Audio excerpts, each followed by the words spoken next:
I'm Anil Kumar. Welcome to my series on functions. We'll consider domain and range of few basic functions in this particular video.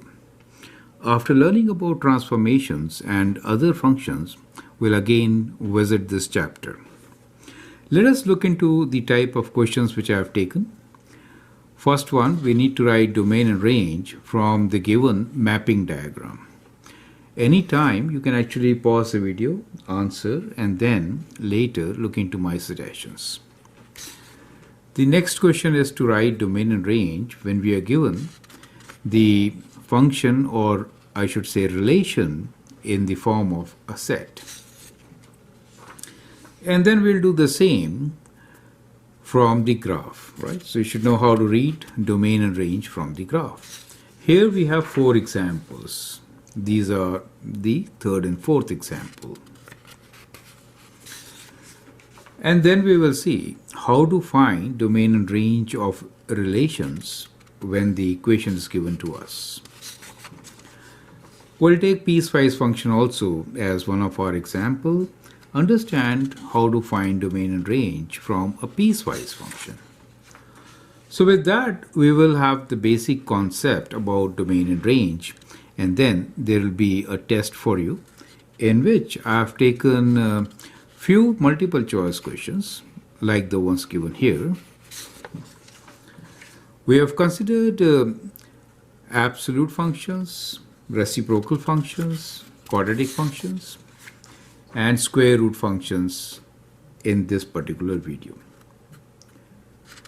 Now after going through these multiple choice questions, we will actually take up open response questions. Now in open response question, you'll find composite functions where 2 or more parent functions will be involved. Right? So this is the 8th question, reciprocal of a quadratic function. The 9th function is combination of absolute and square root function. And the last question involves greatest integer function or the floor function. So with that, we'll conclude our video on understanding functions, domain and range. So this video could be about half an hour long. You may actually feel free to take a break in between.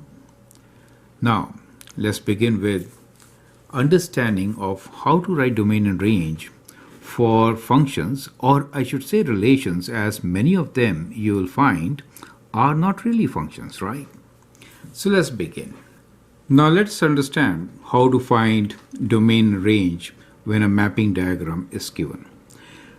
Some of you could also write this particular function. Let me first write the function as such, and then we'll write domain and range. So you see that 0 is linked with 0. And we have -1 with 1. 1 is also mapped with 1. And then 2 is mapped with 4. And -2 is also mapped with 4. Right? So that is the function. Now here, the mapping is from left side to the right side. Right? So the domain part is this part. And that is the range. You have to look at the arrows, correct? So we can write domain of this function as equal to what? So domain is these values, which are 0, -1, +1, +2, and -2, right? Now it may be a good practice to write them in a particular order, but even if you like mix and match, it doesn't really matter, right? Now range is what? Range is normally the y values, and in this case these 3, 0, 1 and 4 are the elements of the range. Okay? So we have 3 elements in the range and we have 5 elements in the domain, right? As such, we have 5 ordered pairs, and this is a function, right? So this is a function. Now you have to basically write domain and range, not all those things. However, being the very beginning, it's a good idea to review, right? Now let's look into the second part. Now this is one of our test papers. Question. You will notice that the arrows are from the right to the left side. Do you understand? So in this case, domain is this part. And that represents the range of the given function. This is also a function, right? Every element in the domain is linked with one element in the range. Perfect. So both are functions for us. In this case, we can write domain as set of these elements, which are capital A, B, C, D, E. And the range is the numbers 1, 2, 3, and 4. 4 is linked with C and E, both of them, right? Now what you also notice here is if the number of elements in the domain are greater than that in the range, it will be probably a function, correct? Okay. So I think it's very easy to read from mapping diagram. The only thing is take care of the arrows. So the note here is check arrows. This is very critical since, you could actually write a wrong answer if you don't properly check the arrows. Now in this second question, we will write domain and range when we are already given the coordinate points. So as you saw, so the domain for this particular function will be the x coordinate values, correct? So in our case, these are 2, 1, 3, and 0. As far as the range is concerned, it is the y values, correct? Which are -1, -2, 0, and 5. My recommendation is not to order them, right, as such, right? Next one, the domain for us is what? The x values, 1, 2, 3, 2, right? So 1, 2, 3. Now since we have already written 2, it should not be written again, right? So there are only 3 elements in our domain, right? 2 is repeating. So it is not a function, it is only a relation, not a function, right?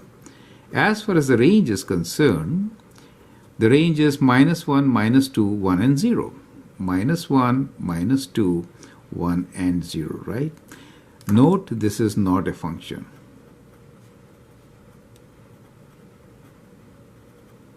Since we see that this 2 is repeating, correct? The last one here, C, let's write domain and range. You can actually pause the video now, answer this part yourself, right? So the domain is 1, 2, 3, and 0, right? You may arrange them 0, 1, 2, 3 if it is easy for you to arrange. And the range is -1, -1, -1, -1, just one element in range, right? This is a function, okay? So that is how you could write domain and range when you're given the sets. Now let us see how to write domain and range when a graph is given to us, right?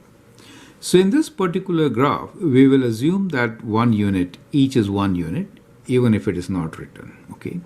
So domain is all the permitted x values.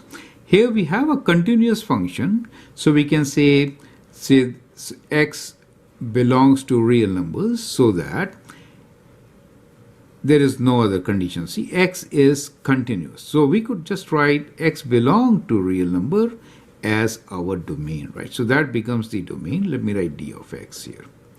Now, as far as the range is concerned, you will notice that there is a break in this place, correct? So if there is a break, how do we write it? So y does belong to real number. However, the value of y is less than 1. This is an open hole, right? Less than 1, -1 is going downwards, right? -1 is going downwards. Union, or you can write comma, and y is greater than equal to, this point is at 2, right? Greater than equal to 2. Is that clear to you? So if there is a discontinuous graph, you may find a break in the range or in domain. In this case, we have all the permitted values for x as real numbers. However, in the range, we have a discontinuity, a jump discontinuity.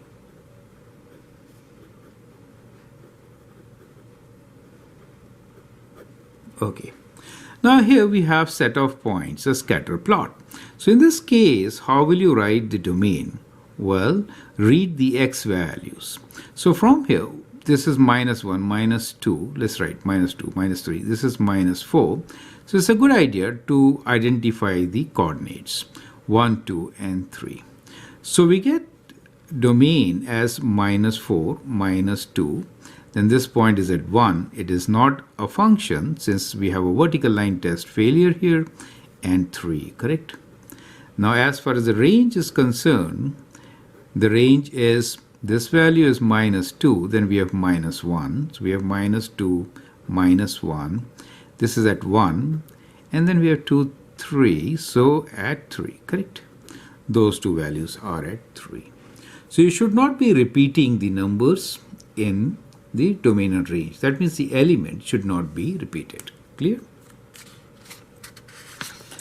The next graph has got some discontinuities, and let us see how to write domain and range for this kind of a function. You can actually pause the video now, write the domain and range, treat it as your test question, and then look into my suggestions. I hope you got your solutions. Now let's write down the domain. So domain for this particular function, you will see it is, let's write, this is -1, -2, this is -3, right? So we have -3 as the value of y, and the x value is -1, -2, this is also -3, and -4. So we do see that the x value extends from -4 to -3. So we could write like this, both included, right? So we have from -4 to -3, both included, right, in the form of this interval. And now here it goes from -1 to 1. So we can write union, and it goes from -1 to 1, but both of them are not included, right? So this circle is not filled in. And then we can write union, and this time it is from 2 onwards, where 2 is included. So we can write this with a square bracket open to infinity and close it, where infinity can never be included. Is this convention clear to you? That is how we could write the domain of this particular function. Let's write range now. The range is the permitted y value. So we have -3 as one of them. So y equals to -3. Y is also equal to 3, right? So we can write y equals to plus -3. So these are the two values. Also, you could write union, y is greater than -1 and less than 1, right? So greater than -1 and less than 1. Is that clear to you? So I've combined the different types of ways in which you could represent domain and range. Is that clear to you, right? Now let's take up the next example, which is the last one from reading from the graph. Here we have vertical and the horizontal asymptotes. This vertical asymptote is at 2 and this one is at -2, right? So we have discontinuities here. The domain in this particular case is x belongs to real numbers, where x is not equal to plus -2. Clear?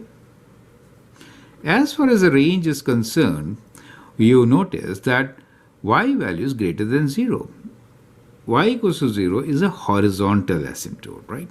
So we can write that y belongs to real numbers, where y is greater than 0. And what? Y is also less than or equal to -1, or y is less than equal to -1, correct? So that becomes the range for the given function. So I hope now you understand how, if the function is not continuous and there are different elements in it, how do we combine them with the help of union or comma in this case and write the domain and range. Perfect. Now let us see how to work with the equations. Now y equals to 5 minus 4x minus 3 whole square. So this is a parabola, correct? You could also think about this equation as y equals to minus 4 times x minus 3 whole square plus 5, correct? So this is a parabola which opens downwards, right? So it is a parabola which opens downwards, and clearly we do have a vertex whose coordinates are 3 and 5, right? So this is the vertex whose coordinates are 3 and 5. We know for a parabola, always the domain is all real numbers, right? So x belongs to real numbers. As far as the range is concerned, it is opening downwards, and therefore there is a restriction, right?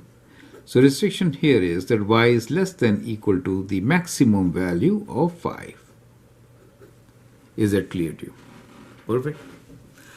Now the next example is equation of a circle with radius of 5 units, right? And center at the origin. And therefore we can easily write down its domain and range. And it is not a function, it is a relation, right?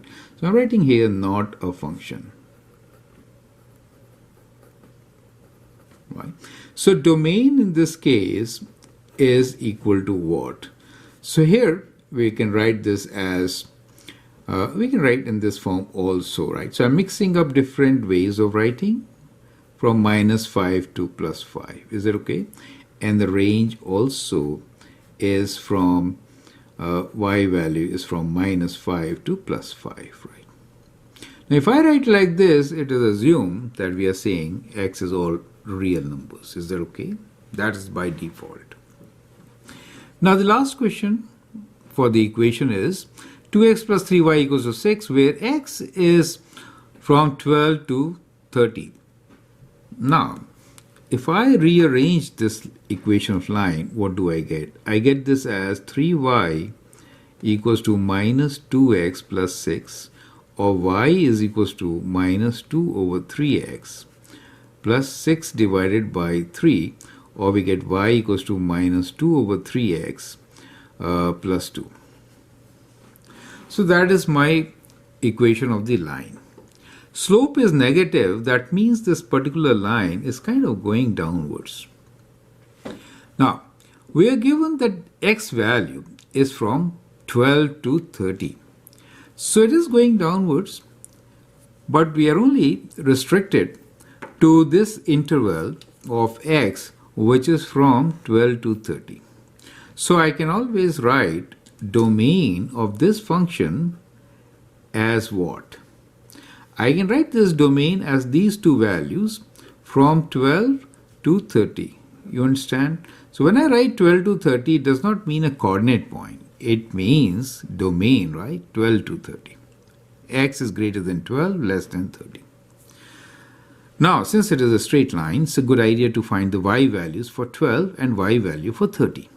So if I substitute x as 12, I get y equals to minus 2 over 3 times 12 plus 2, which is, that goes 4 times, right? So 4 times 2 is minus 8 plus 2, and that is minus 6. So that happens for x equals to 12. Now if I write x equals to 30, in that case the y value is minus 2 over 3 times 30 plus 2, which is 10 times this as minus 20 plus 2, or minus 18, right? So we get minus 18 as the other point.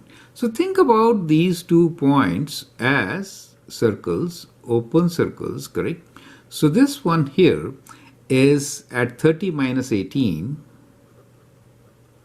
and the other one is at 12 minus 6. So clearly, what is the range? So let's write down the range in a different ink.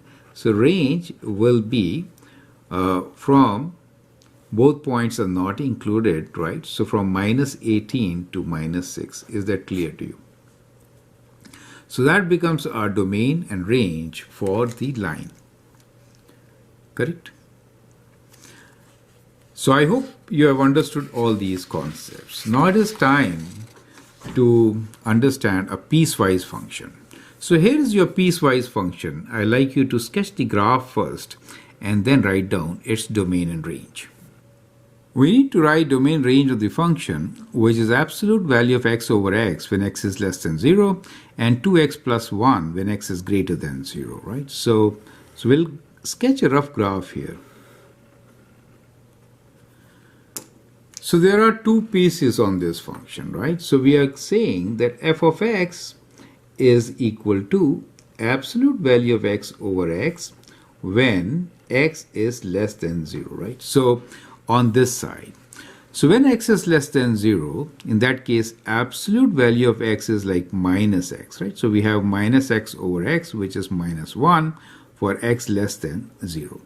So the graph on this side will be value at 0 is not included, however, it is minus 1, correct? So that is how we will sketch the left side.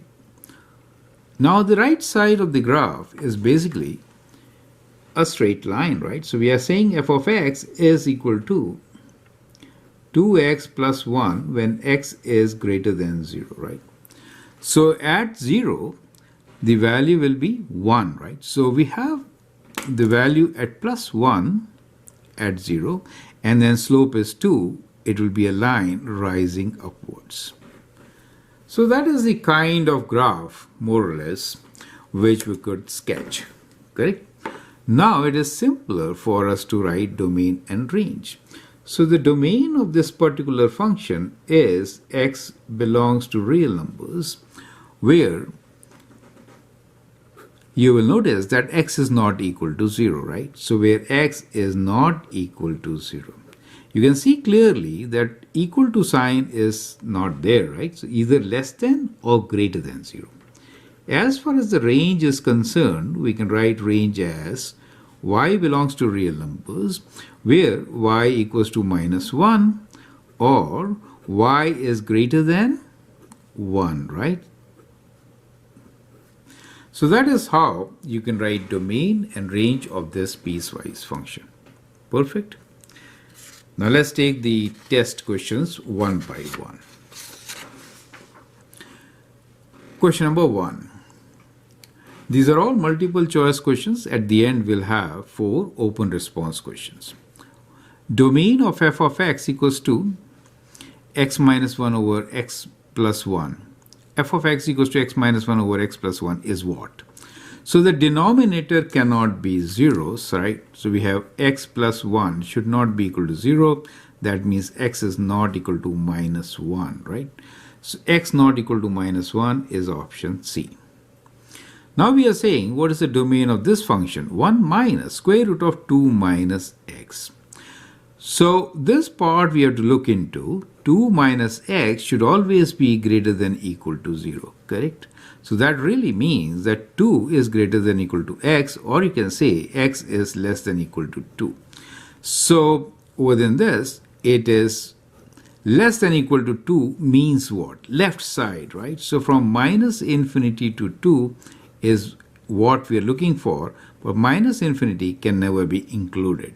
So option A is the right option. Is that clear to you, right? So looking at this, we can find the domain. Now the question for you here is, let me write here, question 2b, find its range, right? So let that be a question for you. Now, question number 3 here is, find the domain of this function where we have quadratic equation in the denominator, right? So again, the idea is that you cannot divide by 0. So x squared minus x minus 6 should not be equal to 0. So we could factor this 3 times 2. So minus 3 and x plus 2 not equal to 0. So x is not equal to 3 and x is not equal to minus 2. So 3 and minus 2 should be excluded. So that becomes your correct answer. Question number 4. We need to now find the range of this quadratic equation. So it's a parabola which is kind of opening upwards, right? So this parabola opens upwards since we have a positive sign here, correct? So we basically need to find the local minima. Now local minima, you could do it in many different ways. You could factor and find. You could do completing squares. Or you can use minus b by 2a, right, to get the x value. So all the three could be used in this particular case. So if you factor, you can say this is equal to x. 5 times 1 is 5 and minus 5, right? So times x plus 1. So if you're trying to kind of sketch this on a graph, you'll find that the zeros are at minus 1 and 5, correct? So in between, you're looking for a minimum value, which is average of these two. So you can do 5 minus 1 divided by 2, which gives you 2. So if I plug in 2 here, that is, if I find f of 2, I'll get the minimum value, which is, let me write, 2 minus 5 times 2 plus 1, which is minus 3 times 3, or minus 9. It is opening upwards, greater than equal to minus 9. C is the right option, correct? You could do minus b by 2 also to get the x value. So minus b by 2 here will be what, right? So we'll write minus of minus 4, which is 4 by 2, which is again 2, right? So same x value of 2 you get, right? So either way, you could have found the answer. So I hope it is absolutely clear. It's a very important question. Question number 5. Domain and range of square root function. We had a similar function earlier also. This time we have to figure out both domain and range, right? So let's rewrite this function. We have function as minus square root. Take 2 common, right? So when you take 2 common, you get x minus 3 here, and then you have plus 5. Clearly, what has really happened in this particular case is that the square root function has been reflected vertically, right? This is vertically, right? So it has kind of gone downwards. That is one thing. And then this 3 means that it has been moved 1 unit to the right, correct? So it has now moved to 1 unit, 3 units to the right, and move 5 units up, right? So kind of you can say this function will be like this, right? That is the kind of thing which you expect, and that can help you to figure out the right answer. Some of you, what you can do is, as we did earlier, you want this portion should be non-negative. So you can say, well, for us 2x minus 6 should be greater than equal to 0, right? So that means 2x should be greater than equal to 6, x should be greater than equal to 6 divided by 2, or x should be greater than equal to 3. So x greater than equal to 3 is this option and also this option. So we are now looking into these two. Now, since this is negative, that means it is opening downwards. It is downwards, right? That means we are looking for less than equal to 5, and you can circle this up, right? So downwards means we are looking for y value to be less than equal to 5. Is that clear, right? So that is how you could easily get your solution even without sketching. Perfect. So I hope that helps. For a multiple choice question, time is always a constraint. Now, question number 6 here is kind of difficult. We are given domain. We need to write the domain of the function 1 over square root of absolute value of x squared minus absolute value of x minus 12, right? So that is your function. So think about it and then figure out. So since we have all this in the denominator, that really means that the absolute value of x squared minus absolute value of x minus 12 should be greater than 0, right? That's what we are looking for. Now if you factor, 12 is like 4 times 3, so that means the absolute value of x minus 4 times absolute value of x plus 3 should be greater than 0, right? Now you could make table of values and then do it. You could also do it like this. It's a parabola, right? So it's a parabola which opens upwards. So you can think about a parabola which opens upwards like this. Now, we are considering in this particular case absolute value of x, right? Not x, clear? And these 2 points are zeros, which are at 4, and this one, 4 I should write here, 4, and this one is minus 3, right? So these are the 2 points. Now, we are looking for that to be positive. That means in these portions. That is what we are looking for. So what we get from here is 2 conditions. One is that the absolute value of x is less than minus 3, or here we get absolute value of x is greater than 4. Is that clear, right? So when you say absolute value of x is greater than 4, it means basically what? Let's rewrite here and let's try to understand this portion. It really means that x is either less than minus 4 or x is greater than 4, correct? That's what it means. So on a number line, it gives you a solution that it could be greater than 4 or it could be less than minus 4. Is that okay? Now this condition does not give you any solution. Absolute value is always greater than negative numbers. So here we have no solution. But we do have a solution here, and that matches with our first option A, right? So that becomes the solution for our case. So what you could do here is also substitute and check. Now 0 is not a part of our solution. So if I substitute 0 here, I get minus 12 in the denominator with square root, so that is not defined. So it's kind of correct. Is that clear to you? So that is how we could do it. Well, 0 check is not a very good check since there are other conditions which could go through it, right? So we have to be careful with this one. Is it okay? So you could check with 3.5, for example. Okay, let's move on and take the next question. So now we have 3 open response questions. I'd like you to pause the video, think about it, and write detailed answer about domain and range of these questions. Question number 7 is to write domain range of f of x, which is equal to square root of x minus absolute value of x. Now, as you know, absolute value of x could be redefined as a piecewise function. So it is minus x when x is less than 0, but it's positive x when x is greater than equal to 0. So we could write this as 2 different pieces, right? So it's always good to write functions involving absolute function as a piecewise function. We look into 2 domains, one x less than 0, the other one x greater than equal to 0. That means when x is positive and one which is negative, right? Okay.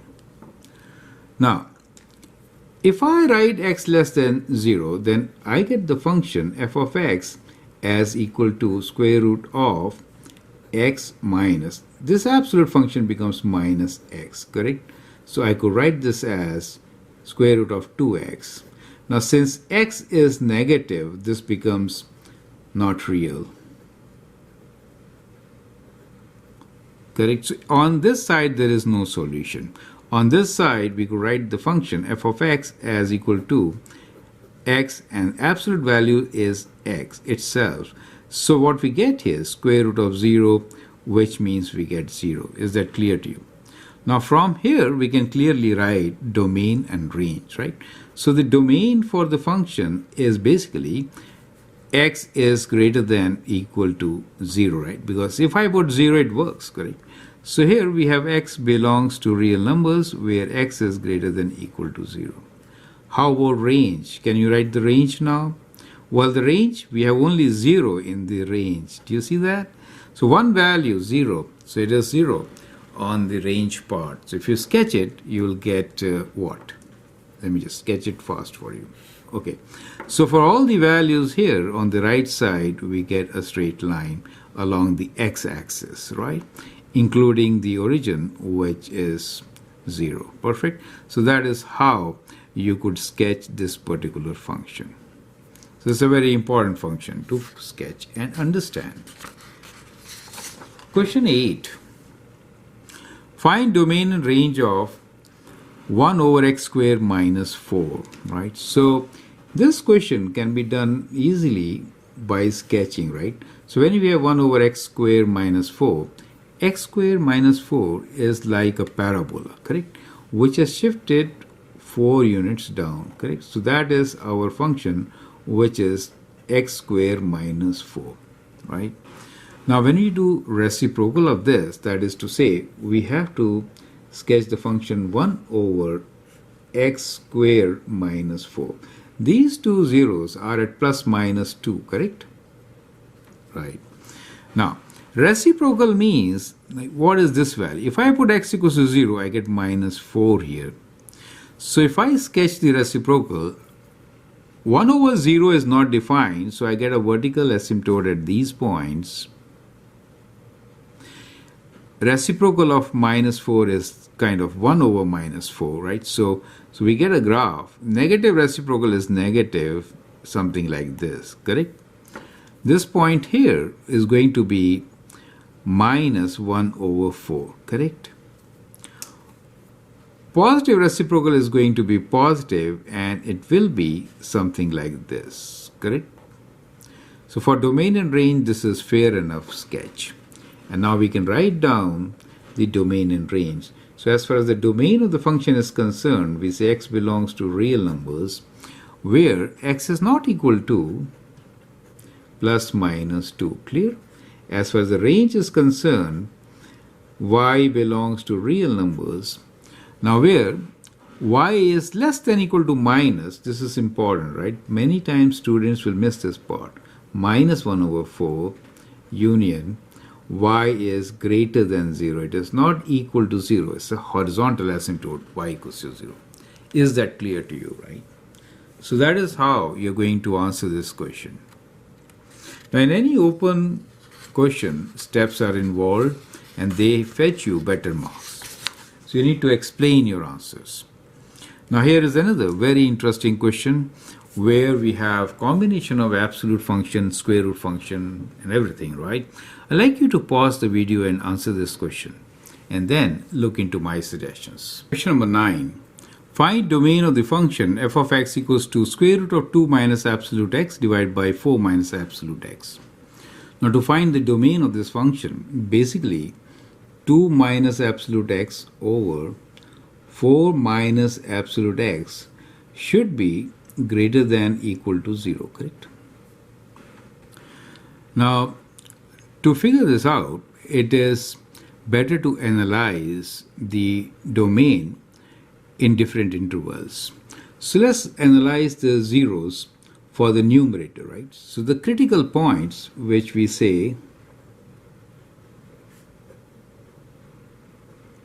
points are when absolute x is equal to 2, then the numerator is 0, and when absolute x is equal to 4, the denominator is 0, correct? So what we will do in first phase, we'll kind of check what happens at these intervals. So we will work on this whole function as such in these intervals. So the coordinate plane has been divided into 3 intervals, which is from minus infinity to 2, 2 to 4, and then 4 to infinity, right? So let me write minus infinity to 2, 2 to 4, and from 4 to infinity. In these intervals, let us take test points. So we'll take a test point here. The test point could be, let's say, 0. Here let's take 3 as a test point and 5 in this particular portion, correct? So if I substitute 0 here for the function, so which is, let's say, what happens to 2 minus absolute value of x. If I substitute 0 here, I get positive. If I substitute 3, I get negative. For 5, I again get negative. Clear? Okay. How about 4 minus absolute value of x? 0 gives me positive, 3 gives me positive, 5 gives me negative. Perfect. And therefore, when I have the ratio, right? So in that case, we get positive here, two positives, one positive, one negative, and that becomes positive. Clear? So these are the two intervals for absolute value of x where we have our solution. Correct? So this particular interval means that the absolute value of x is less than 2. Right? And this means that the absolute value of x is greater than 4. Is that clear to you? Right? Now, absolute value of x less than 2 means what? It really means that the value of x is between 2 and minus 2, right? Absolute value of x greater than 4 means that x is less than minus 4 and x is greater than 4. Is that correct? That's what it really justifies, right? Second, if I write, now let's check these zeros. Now we cannot have 4 as a 0. Clearly, we know that x is not equal to plus minus 4, but 2 is a 0 for the particular function, so we'll include that. Is that clear to you, right? Because that 0 gives us a 0 value, which is a valid value. And therefore, now we get our domain as x belongs to real numbers, right? Where x is less than 2, less than equal to, and greater than equal to minus 2, union x is less than minus 4, and union x is greater than 4. Is it clear to you, right? So that is how we are going to write the domain for this particular function. So I hope you have understood the process. Please go through this once again to understand clearly. Here is the last question. Question number 10. Find the domain of f of x which is equal to 1 over square root of x minus the floor function x, or greatest integer function, right? So here, this symbol, which is kind of like this, is basically a greatest integer function.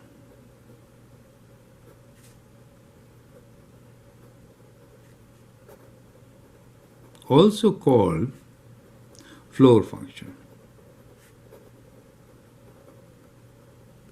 It really means that whenever you have, let's say, let me just sketch a graph here, right? We'll just create a graph here.